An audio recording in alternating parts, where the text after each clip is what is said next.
Здравейте отново. Знаете, че няма да пропуснем след последната за днес климатична прогноза на нова телевизия. Утре атмосферното налагане ще бъде по-ниско от средното за май и няма да се променя съществено. През нощта преваляванията и прегърняванията се отслабват, а в източна България и се спират. Сутринта в отделни райони ще има краткотрайна мъгла. Утре, преди обяд, главно в източната половина от страната ще има разкъсване на повърхността и ще се покаже слънцето. След пладне, западна и централна България ще се развива супер дъждовна облачност и ще вали и прегърни. Възможни ще и градушки.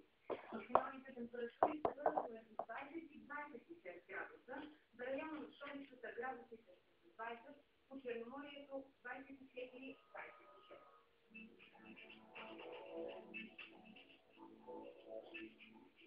На Пиренейския полуостров и в Западна Европа ще бъде облачно и ще вали.